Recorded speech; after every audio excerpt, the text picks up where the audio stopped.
নমস্কার প্রিয় বিয়ার, আপনারা দেখছেন খবর জানুন। পশ্চিমবঙ্গের জন্য চূড়ান্ত লজ্জাজনক, কারণ নির্বাচন কমিশন এসআইআরের কাজ থেকে সাসপেন্ড তো করেইছেই, সঙ্গে সরাসরি সরকারি চাকরি থেকেও সাসপেন্ড করেছে 7 AEROকে। কারণ তাদের বিরুদ্ধে অভিযোগ তারা ঠিকঠাক কাজ করছিলেন না এবং নথি যাচাই না করেই তথ্য আপলোড করেছিলেন। এছাড়া নির্বাচন কমিশনের আইন এবং নির্দেশিকা মানছিলেন না বা উল্লঙ্ঘন করছিলেন, এই কারণেই তাদেরকে সাসপেন্ড করা হয়েছে। এটা বলা যায় যে পশ্চিমবঙ্গের জন্য চূড়ান্ত লজ্জাজনক, কারণ সারা ভারতবর্ষে 13টি রাজ্য কেন্দ্রশাসিত অঞ্চলে এসআইআর হচ্ছে, কিন্তু সরকারি আধিকারিক সাসপেন্ড হয়েছেন চাকরি থেকে শুধু এসআইআর কাজে গাফিলতির জন্য, সেটা পশ্চিমবঙ্গেই। এবং এই সাসপেন্ড হওয়া দেখেই মনে হচ্ছে যে রাজ্য সরকারের বিরুদ্ধে যে অভিযোগ উঠছে, AEROরা কার সাহসে এভাবে নিজের কাজে গাফিলতি করছেন এবং তথ্য আপলোড করছেন নথি যাচাই না করে। স্বাভাবিকভাবে প্রশ্নটা আসছে এবং এই জন্যই তৃণমূল কংগ্রেসের বিরুদ্ধে অভিযোগ উঠছে যে তাদের ইন্ধনেই এভাবে সরকারি আধিকারিকরা কাজে গাফিলতি করছেন, না হলে কোনো অবস্থায় দুঃসাহস দেখাতে পারতেন না। কিন্তু প্রশ্ন হলো, এভাবে ভোটিং মেশিনারিকে কাজে লাগিয়ে দুর্নীতির আশ্রয় কেন নিচ্ছে তৃণমূল কংগ্রেস, যেভাবে অভিযোগ উঠছে, বা সরকারি আধিকারিকরা এভাবে গাফিলতি করছেন কেন? পরিষ্কার, নির্বাচন কমিশন এদের কাজের গাফিলতি খুঁজে পেয়েছে বলেই সাসপেন্ড করতে পেরেছে। কিন্তু প্রশ্ন হলো, এদের পেছনে কে ইন্ধন দিচ্ছে, বা এরা সরকারি আধিকারিক হওয়া সত্ত্বেও এভাবে নিজেদের কর্তব্য গাফিলতি করছেন কেন, এবং নির্বাচন কমিশনের আইন নির্দেশিকা লঙ্ঘন করার সাহস কোথা থেকে পাচ্ছেন? স্বাভাবিকভাবেই তৃণমূল কংগ্রেস যেহেতু এসআইআরের বিরুদ্ধে প্রথম থেকেই, তাই তাদের বিরুদ্ধে অভিযোগের আঙুল উঠছে। যেখানে প্রকৃত ভোটারদের নাম উঠছে, তাহলে কি তৃণমূল কংগ্রেস রোহিঙ্গা ভোটার, বাংলাদেশি ভোটার, স্থানান্তরিত বহু ভোটার, এদের নাম তোলার জন্যই এভাবে সরকারি কর্মচারীদের কাজে লাগাতে চাইছে? প্রশ্নটা স্বাভাবিকভাবেই এসে যাচ্ছে 7 AERO সাসপেন্ড হওয়ায়। প্রিয় বিয়ার, ভিডিওটি ভালো লাগলে সাবস্ক্রাইব করবেন, এতে আপনার ক্ষতি হবে না কিন্তু আমাদের উপকার করে দেবে। সত্যি লজ্জা রাখার জায়গা নেই।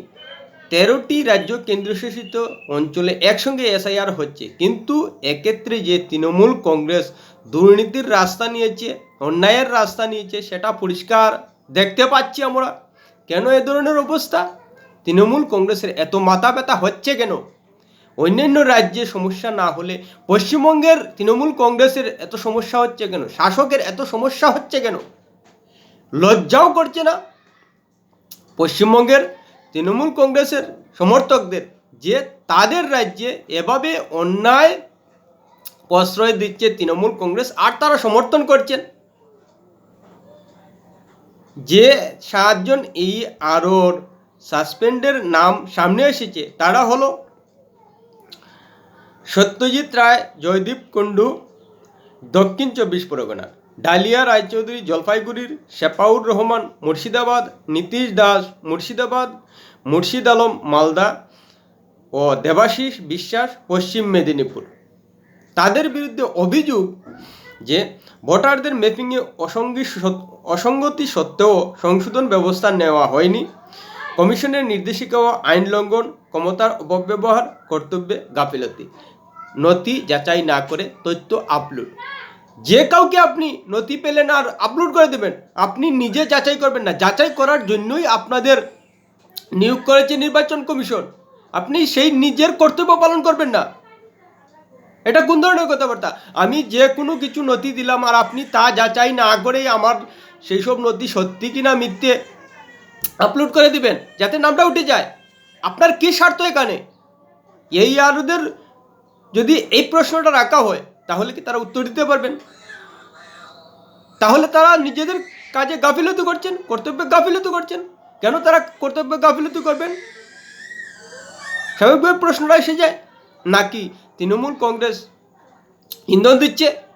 এটাই হচ্ছে ওই এক্ষেত্রে বিজেপি অভিযোগ করছে পরিষ্কার যে ডিএম এবং ডিওদের চাপে সরকারি কর্মচারীদের কর্তব্যে গাফিলতির রাস্তা নেওয়া হচ্ছে। হ্যাঁ, এটাই অভিযোগ করছে বিজেপি। তাহলে তো এটাই সামনে আসছে, বিজেপির অভিযোগও সত্যি প্রমাণ হচ্ছে। না হলে 13টি রাজ্য কেন্দ্রশাসিত অঞ্চলে যদি কোনো ধরনের অন্যায় অবস্থান শাসকের তরফ থেকে খবরে না আসে, তাহলে পশ্চিমবঙ্গের কথা আসছে কেন? সত্যিই পশ্চিমবঙ্গের শাসক দল এবং সাধারণ মানুষ যারা এসআইআরের বিরোধিতা করছেন, তারা পুরো লজ্জায় ফেলে দিচ্ছেন পশ্চিমবঙ্গকে, বাঙালিকে। এসআইআর প্রক্রিয়ায় যে প্রকৃত ভারতীয় ভোটারদের নাম উঠবে এটা আমরা নিশ্চিতভাবেই জানি। এবং বর্তমান ভোটার তালিকায় যে ভুয়ো ভোটার, স্থানান্তরিত ভোটার, মৃত voter, Rohingya voter, Bangladeshi voter রয়েছে, একথা কেউ অস্বীকার করতে পারবে না। পশ্চিমবঙ্গের মানুষ একজনও অস্বীকার করতে পারবেন যে মৃত ভোটার, স্থানান্তরিত ভোটার, ভুয়ো voter, Bangladeshi voter, Rohingya voter নেই। যদি থেকে থাকে তাহলে কারা চাইছেন যে এইসব ভোটারের নাম থেকে থাকুক পশ্চিমবঙ্গের ভোটার তালিকায়? যারা সত্যিকার অর্থেই সৎ পথে থাকেন, তারা কোনো অবস্থায় চাইবেন না যে মৃত ভোটার, ভুয়ো ভোটার, স্থানান্তরিত voter, Bangladeshi voter, Rohingya voter পশ্চিমবঙ্গের ভোটার তালিকায় থাকুক। কিন্তু তৃণমূল কংগ্রেস বারবার বাধা দিচ্ছে। এই তো সামনে 7 জন AER এর গাফিলতির ঘটনা সামনে এসেছে। আরও যদি গভীরভাবে নির্বাচন কমিশন তথ্য তালাশ করে, তাহলে আরও অনেক ফাঁকফোকর নিশ্চিতভাবেই নিয়েছে, এটা বলাই যায়। কেন এই অবস্থাটা, কেন পশ্চিমবঙ্গে, কাকে বাঁচানোর জন্য এভাবে সরকারি আধিকারিকরা কর্তব্যে গাফিলতি করছেন? বুঝে যান আপনারা। নাকি এইসব ভুয়ো ভোটার থাকলে নির্বাচনে কারচুপি করার রাস্তা নেওয়া যাবে, আর যদি প্রকৃত ভোটার থাকে কারচুপি করা যাবে না? এটাই মূল উদ্দেশ্য, অন্ততপক্ষে এটাই মনে হচ্ছে। না হলে প্রকৃত ভোটার উঠলে তো কোনো মাথা ব্যথা হওয়ার কথা নয় কোনো রাজনৈতিক দলের, না বিজেপির, না সিপিএমের, না কংগ্রেসের, না তৃণমূল কংগ্রেস। তৃণমূল কংগ্রেস তো শাসনেই রয়েছে। তারা যদি পশ্চিমবঙ্গে এত কাজ করে থাকে, পশ্চিমবঙ্গের মানুষের মধ্যে এত জনপ্রিয় হয়ে থাকে, তাহলে তাদের বিরুদ্ধে এই অভিযোগ উঠছে। তারা যদি কোনো ধরনের কারচুপিতে না জড়াতো, তাহলে তাদের বিরুদ্ধে অভিযোগ ওঠার কথা নয়। তাও তাদের বিরুদ্ধে অভিযোগ উঠছে। তৃণমূল কংগ্রেস কি বলতে পারবে যে বিজেপি, কংগ্রেস, সিপিএম কারচুপি করছে নির্বাচনের সঙ্গে জড়িত সরকারি আধিকারিকদের দিয়ে? তাহলে তৃণমূল কংগ্রেসের বিরুদ্ধে অভিযোগ উঠছে, তারা করছে বলেই তো উঠছে। এই হলো পরিস্থিতি। এবং কংগ্রেস, সিপিএম, বিজেপি কেউ কিন্তু এসআইআর এর বিরোধিতা করছে না। তাহলে তৃণমূল কংগ্রেসের এত মাথা ব্যথা কোনো এসআইআর এর বিরোধিতা নিয়ে? কেন বারবার এসআইআর এর বিরোধিতা করছে? পথে নেমে আন্দোলন করেছে, সুপ্রিম কোর্টে গিয়েছে, নির্বাচন কমিশনে গিয়েছে, কি না করছে এসআইআর রদ করতে তৃণমূল কংগ্রেস? কেন তাদের এত সমস্যা মৃত ভোটার, ভুয়ো ভোটার, স্থানান্তরিত ভোটার, বাংলাদেশি ভোটার, রোহিঙ্গা ভোটারের নাম বাদ দিতে? এগুলো বাদ দিলে তো সমস্যার সমাধান হয়ে যায়। সেই সমস্যার সমাধান কেন করতে চাইছে না তৃণমূল কংগ্রেস? প্রশ্নটা স্বাভাবিকভাবে এসে যাচ্ছে। আসলেই তৃণমূল কংগ্রেস যে নির্বাচনে কারচুপি করে, সেটার জন্যই তাদের মাথা ব্যথা। এইসব মৃত ভোটার, স্থানান্তরিত ভোটার, ভুয়ো voter, Bangladeshi voter, Rohingya voter যদি না থাকে, তাহলে কারচুপির রাস্তাটা ধরা যাবে না, এটাই। কিন্তু কোনো কিছুতে আর কাজ হচ্ছে না। নির্বাচন কমিশন সরকারি আধিকারিকদের পরিষ্কার বার্তা দিয়ে দিয়েছে এবং নির্বাচনের সঙ্গে জড়িত সংশ্লিষ্ট সমস্ত সরকারি কর্মচারীদের বার্তা দেওয়া হয়েছে 5 বছর পর্যন্ত এসআইআর এর নথি জমা থাকবে। তারপরও যদি গাফিলতি ধরা পড়ে তাহলে কিন্তু আপনার চাকরি নিয়ে টান পড়বে। পরিষ্কার বার্তা দিয়ে দিয়েছে।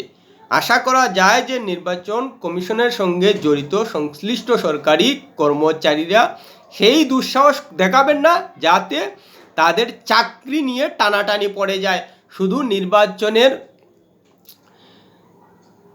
নির্বাচন কমিশনের নির্দেশিকা আইন লঙ্ঘন করার অপরাধে বা এসআইআর গাফিলতি করার অপরাধে।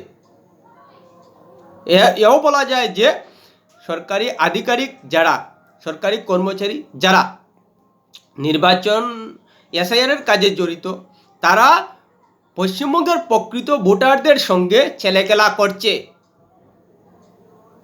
না হলে মৃত ভোটার নথিপত্র যদি দিয়ে থাকে, স্থানান্তরিত ভোটার যদি নথিপত্র দিয়ে থাকে, সেগুলো আপনি যাচাই করবেন না যে মানুষটি মৃত কি জীবিত রয়েছে, না যাচাই করে আপনি নামটা তুলে দেবেন। এটার জন্য কি আপনাকে নির্বাচন কমিশন নিয়োগ করেছে এসআইআর কাজে? এই এসআইআর কাজে নিয়োগ করার পর তো আপনাকে সমস্ত সুবিধা দিচ্ছে নির্বাচন কমিশন, তাহলে আপনি কর্তব্যে গাফিলতি। নির্বাচন কমিশন তো আপনাকে যা যা সুবিধা দেওয়ার সেক্ষেত্রে গাফিলতি করছে না, তাহলে আপনি কর্তব্যে গাফিলতি করছেন কেন? এবং এটা আপনার দায়িত্ব, আপনি সরকারি কর্মচারী হিসেবে নির্বাচন কমিশনের কাজ করবেন। তাহলে এদেরকে শুধু সাসপেন্ড নয়, এদেরকে ডেকে যদি তদন্ত করা হয় তাহলে প্রকৃত সত্য বেরিয়ে আসবে। এবং এটা করা উচিত নির্বাচন কমিশনের যে সাসপেন্ড হওয়া এই আরোদের ডেকে এনে তদন্ত করা উচিত, তারা কেন এ ধরনের গাফিলতি করেছেন। ভিডিওটি ভালো লাগলে লাইক শেয়ার কমেন্ট করবেন।